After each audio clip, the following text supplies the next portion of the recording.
आई हैं या आप यहाँ रहती हैं? मैं यहाँ की रहने वाली हूँ। मैं भीड़ देख के नहीं आई हूँ। मैं भीड़ का हिस्सा ज़रूर हूँ, पर भीड़ देख के नहीं आई हूँ। और क्या हुआ? आप बता रही हैं कि आप यहीं पास की सोसाइटी में रहती हैं। जी, जी। उस रात भी आप यहाँ थीं जिस नहीं, रात? उस रात मैं 11:30 बजे, 11:20, 11:30 के आसपास मैं यहाँ से क्रॉस की थी, लेकिन उस समय नहीं बताई थी। 2:30 बजे रात को मुझे पता चला कि यहाँ पे ऐसी-ऐसी घटना हुई है।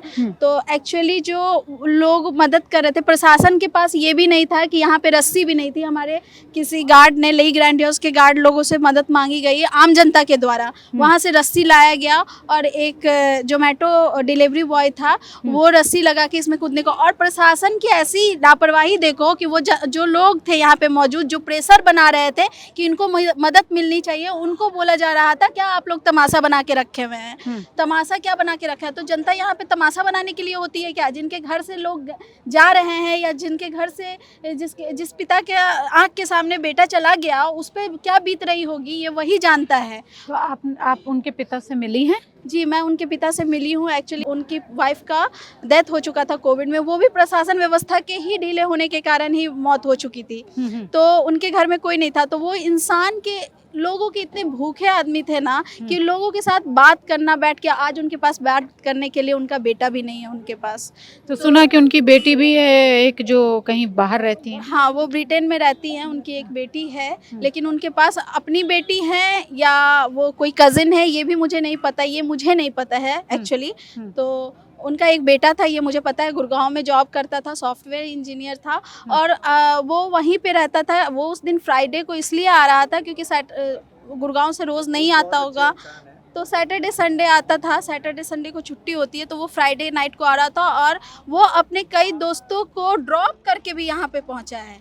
और वो अपने पिता को ये बोल रहा है, उसके पिता को यहाँ 200 मीटर आने में 40 मिनट का समय लगा, क्योंकि उनके पास ना कोई व्हीकल थी, ना कोई उनको मदद देने को तैयार था। तो वो आगे चले गए थे, एस मेडली के पास चले गए थे। वहाँ भी एक गटर करके है, उसमें भी ऐसे ही एक्सीडेंट होती रहती है, कोई व्यवस्था नहीं है। यहाँ पे आप ना रात को आओगे तो एक स्ट्रीट लाइट तक नहीं आपको दिखेगी।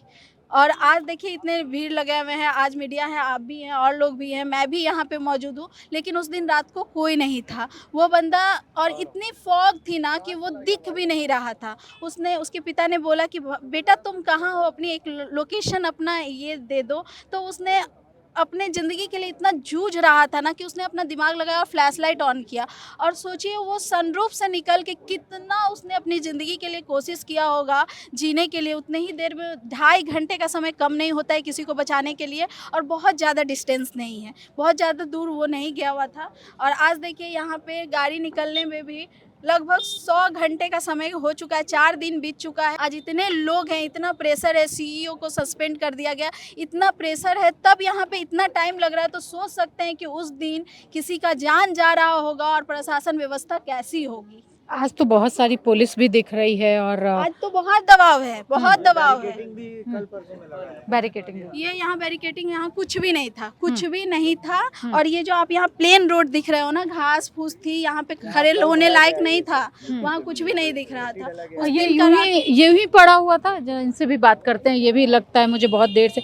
क्या ये पूरा यूं ही पड़ा हुआ था? एक छोटा सा एक कट दिखता है। कुछ भी नहीं था जो आप देख रहे हो अभी। हाँ। ये बिल्कुल शार्प टर्न है। हाँ। 90 डिग्री टर्न इसको बोलते हैं। तो जो ड्राइव करता है उनको पता होगा कि जब ये शार्प टर्न आता है वो बहुत क्लोज, और जब फॉग होता है तो बहुत क्लोज आ जाने पे ही आपको चीजें विजिबल होती हैं। तो वहाँ पे आया होगा, वो पैनिक कर गया होगा, क्योंकि गाड़ी उतनी दूर नहीं जाती उसकी, वो जंप करके गई है गाड़ी। तो मे बी ब्रेक की जगह पैनिक होकर एक्सीलेटर प्रेस हो गया होगा, या जो भी कुछ हुआ होगा उसके साथ। The main important thing is कि वहाँ पहुँचने के बाद भी वो निकल के बाहर आया, उसने अपने पापा को कॉल किया है, वो 2 घंटे सर्वाइव किया है और वो नहीं बचाया जा सका है। This is very unfortunate.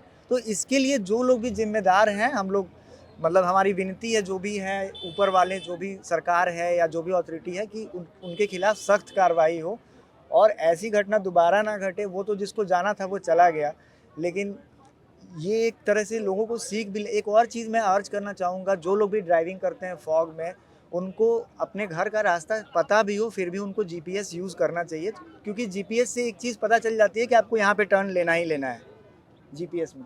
तो जितने भी लोग हैं जो गाड़ी चलाते हैं, उनको ये चीज़ ध्यान रखना चाहिए कि फॉग में हमेशा लाइट्स के अलावा जीपीएस पे भी ध्यान देना चाहिए। बाकी तो देखो बहुत अनफॉर्चुनेट है क्योंकि वो 2 घंटे सरवाइव होके भी डेथ किया है, ऐसा नहीं कि वो जाते ही डेथ कर गया। लेकिन मुझे ये लगता है, मैं आपका नाम जान सकती हूँ? नागमणि। नागमणि जी, मुझे ऐसा लगता है कि जब आप एक सड़क पे चलते हैं तो वो सड़क आपको पहचानती है, वो गाड़ी, वो मोड़ आपको सभी पहचान जाते हैं। फिर आपको लगता है कि कहीं उसकी भी चूक रही होगी, या फिर ये पूरा का पूरा मतलब काफ़ी, मैं जो देख रही हूँ काफ़ी चौड़ा टर्न है। ज्ञान को मैं बोलूँगी कि वो टर्न भी दिखाए, लेकिन वो एक इंसान की जान जा चुकी है। लेकिन आप अगर ज्ञान वो टर्न दिखाएं आप, कि वो काफ़ी दूर है, अगर वो सीधा आ भी रहा था तो वो किस तरह से मुड़ा होगा कि मैं इस आपको जी एक चीज़, मैं भी वहाँ जी उसी दिन आया हूँ 11:30 बजे यहाँ पे। जी एज़ एज़ अ मतलब कार ड्राइवर हम्म, आपको फॉग में गाड़ी चलाना एक तरह से एक टफ मतलब बहुत टास्क है। टफ टास्क है, ठीक जी है? जी बट मेरा सवाल ये नहीं है कि वो कैसे गिर गया, हम्म ठीक है? बहुत लोगों के एक्सीडेंट होता है, रोज़ एक्सीडेंट्स होते हैं इंडिया में। हर मतलब मैक्सिमम टाइम तो गवर्नमेंट की और फैसिलिटीज़ की वजह से एक्सीडेंट्स होती हैं, रोड की वजह से होता है, गड्ढों की वजह से होता है। बात ये नहीं है कि वो उसमें गिर गया, बात ये है कि वो गिरने के बाद भी सर्वाइवल के लिए फाइट करता रहा और तब भी उसको कोई मदद नहीं मिला। मे बी उसकी गलती हो नहीं हो, बट वो मरा नहीं था ना, ही सर्वाइव्ड और उसको हम बचा सकते थे। तो सवाल सिर्फ इस पे उठना चाहिए कि मे बी उससे पैनिक सिचुएशन में ज़्यादा ज़ोर से एक्सीलेटर प्रेस हो गया हो ब्रेक के बजाय, जो कि नॉर्मली होता भी है लोगों से। पैनिक सिचुएशन में आप ब्रेक दबाओगे, एक्सीलेटर प्रेस हो जाएगा, तभी उसकी गाड़ी जंप कर गई होगी, क्योंकि इतनी दूर, सही बात है, इतना डिस्टेंस है, लोग घूम जाते हैं गाड़ियों में। बट जब 10 दिन पहले भी यहाँ दुर्घटना हो रखी थी तो अथॉरिटीज़ को पहले से थोड़ा prevention is better than cure, हमने पढ़ा भी है और ये इंडिया में कहीं दिखता हुआ होता नहीं है। तो हम लोग जो आम लोग हैं वो कीड़े मकोड़ों की ज़िंदगी जीते हैं, सरकार को टैक्स भरते हैं, एंड हम जब सवाल उठाते हैं तो उसको नेग्लिजिबल मान लिया जाता है।